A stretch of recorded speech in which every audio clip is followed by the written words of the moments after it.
নমস্কার, আমার নতুন একটি ভিডিওতে আপনাদের সবাইকে স্বাগত। আজকে বুধবার আর রাতটাও বেশ অনেকটাই হয়ে এসেছে। রাত মানেই মাটিটা তৈরি করছে পদ্ম ফুলের বীজ বসাবে বলে, যদিও এটা আমাদের বাড়ির জন্য নয়। আমি তো বাড়িতে অনেকগুলোই বসিয়েছি, এটা যাবে মিশের বাড়িতে। আমার একটা ভিডিওতেই মিশ পদ্ম ফুলের গাছগুলো দেখে আমাকে বলেছিল, কোথা থেকে নিয়েছিস, আমাকে একটু ব্যবস্থা করে দিবি। তাই মিশকে বলেছিলাম, আপনাকে কিছু করতে হবে না, আমরাই পুরোটা গিয়ে করে দিয়ে আসবো। মিশের জায়গাটা একটু অল্প হওয়ায় তাই অনলাইন থেকে অর্ডার না করে দোকান থেকে কিনে এনেছিলাম এই বীজগুলো। 3-4 দিন আগে এই বীজগুলো জলে ভিজিয়েও রেখেছিলাম।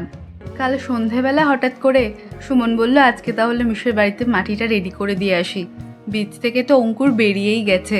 মিশকে ফোন করে জানতে পারলাম যে মিশ এখন বাড়িতে নেই, 9টার পরে ফিরবে। তাই আমরাও বললাম আমরাও 9টার পরেই যাব। তাছাড়া আমাদের শাওড়াফুলিতেও কিছু কাজ আছে, সেই কাজটা মিটিয়ে তারপরেই যাব। মাটিটা রেডি করে নিয়ে আমরা এখন বেরিয়ে পড়েছি।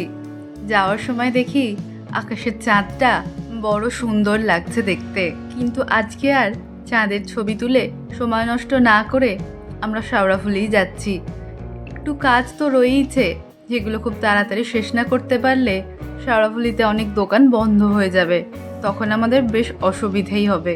প্রথমেই আমরা গিয়েছিলাম চৌমাথাতে রঙের দোকানে, প্রাইমারটা পাল্টে তার বদলে কিছু রং নিয়ে আসার জন্য, আর ব্যাগটাতে রয়েছিল মাটি। সুমন গেছিল দোকানে, আমি বেশ কিছুক্ষণ এখানেই দাঁড়িয়েছিলাম। আমাদের যে কাজগুলো রয়েছে সেগুলো আগে মিটিয়ে নিই, তারপর যাব মিশের বাড়িতে। অনলাইনে যে বীজগুলো অর্ডার করেছিলাম পদ্ম ফুলের, সেগুলো কেমন হবে তা জানি না, তবে বসিয়েছি। পাতাগুলো দেখতেও কিন্তু বেশ সুন্দর লাগছে।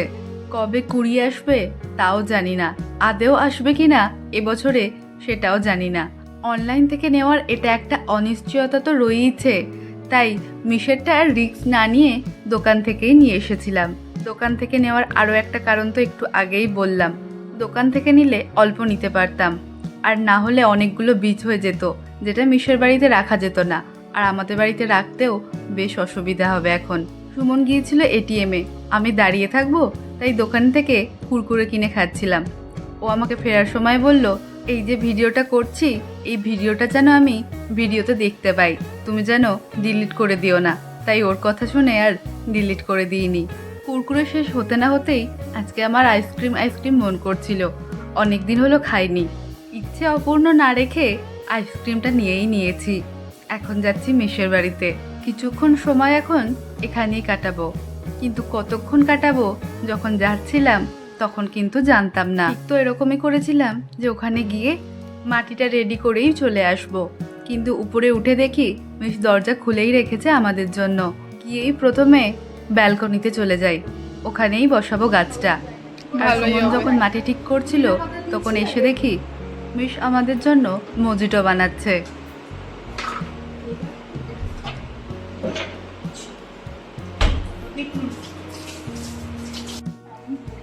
ফালতু কেন হবে?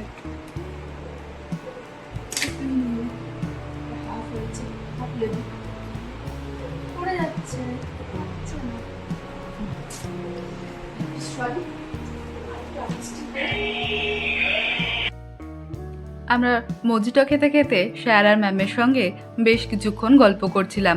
ওদিকে কাজও প্রায় শেষ হয়ে গিয়েছিল, শুধুমাত্র টবেতে জল ভরাটাই বাকি ছিল। কি কি গল্প করছি সেটা না হয় কিছুটা আপনাদেরকে শোনাচ্ছি।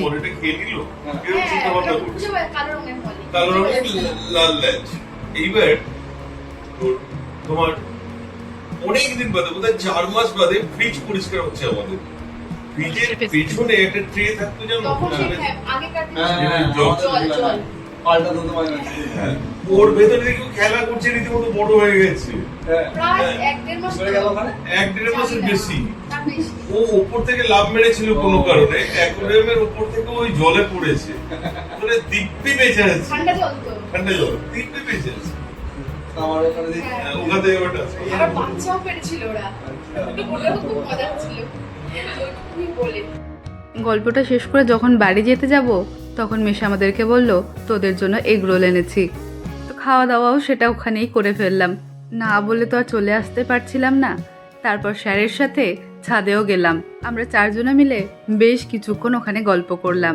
চারিদিকটা কিন্তু এই ছাদ থেকে দাঁড়িয়ে দাঁড়িয়ে দেখতে আর গল্প করতে করতে বেশ ভালো সময় কাটছিল। আমাদের ম্যামকে অনেকক্ষণ ধরে বিরক্ত করেছি। ভিডিও তো আমি অল্প করেছি, কিন্তু ওখানে সময়টা আমরা অনেকক্ষণ কাটিয়েছিলাম। এত তাড়াতাড়ি সময়টা যে কিভাবে কেটে গেল বুঝতেই পারিনি। ওখান থেকে বেরিয়েওছি প্রায় অনেকটা রাতে, 11টা মতো বেজে গিয়েছিল। এতক্ষণ ধরে বিরক্ত করে এবার আমরা যাচ্ছি বাড়ি। আজকে আর নিজেরা খাওয়া দাওয়া করব না, কারণ সেই খাওয়া দাওয়াটা মিশের বাড়িতেই করে নিয়েছি। টাটা।